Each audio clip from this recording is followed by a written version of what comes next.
खतरनाक पटाखों से हुए हरदा के हादसे के मद्देनजर शासन को सख्त नीति बनाकर स्टैंडर्ड ऑपरेटिंग प्रोसीजर तय करना चाहिए। ऐसा इसलिए ताकि ऐसी घटनाएं पुनः ना हो।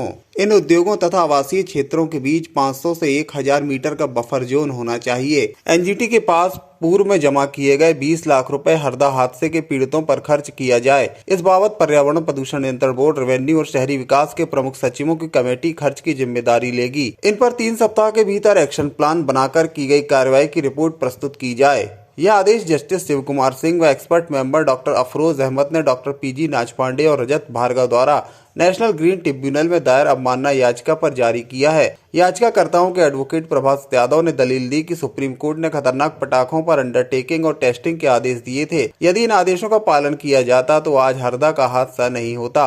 एनजीटी के जस्टिस शिव कुमार सिंह तथा expert member doctor Afroz Ahmad ने इस दलील पर सहमति जताते हुए यह याचिका हरदा के हादसे पर जोड़ी। एनजीटी ने अपने आदेश में हरदा सरीखे हादसों पर पूर्ण नियंत्रण करने हेतु 26 कदमों का विस्तृत विवरण दिया है और उन्हें पालन करने के सख्त निर्देश दिए। मामले की अगली सुनवाई 6 मार्च को तय की गई। हरदा का जो हादसा हुआ है, उस हादसे के मद्देनजर नेशनल ग्रीन ट्रिब्यूनल ने एक बहुत बड़ा आदेश दे दिया है और बहुत भी बड़ी नाराज़गी व्यक्त की है कि सरकार आखिर अभी तक कार्रवाई क्यों नहीं कर रही है। सरकार ने अभी तक कोई एक्शन प्लान क्यों नहीं बनाया है।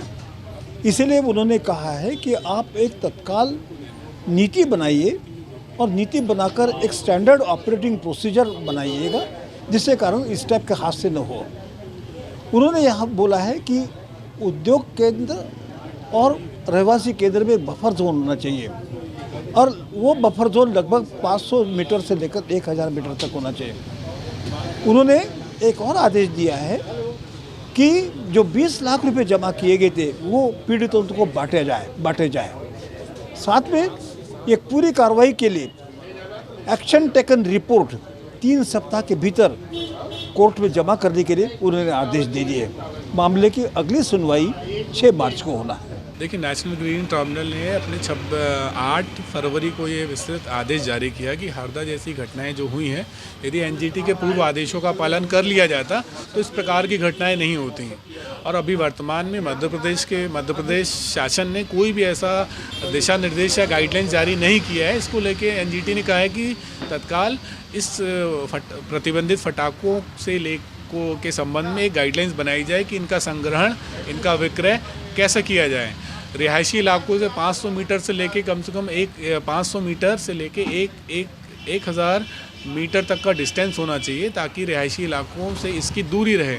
इस प्रकार का विस्तृत आदेश दिया है एनजीटी ने। यदि पूर्व के आदेशों का परिपालन हो जाता तो हरदा जैसी घटनाओं को रोका जा सकता था।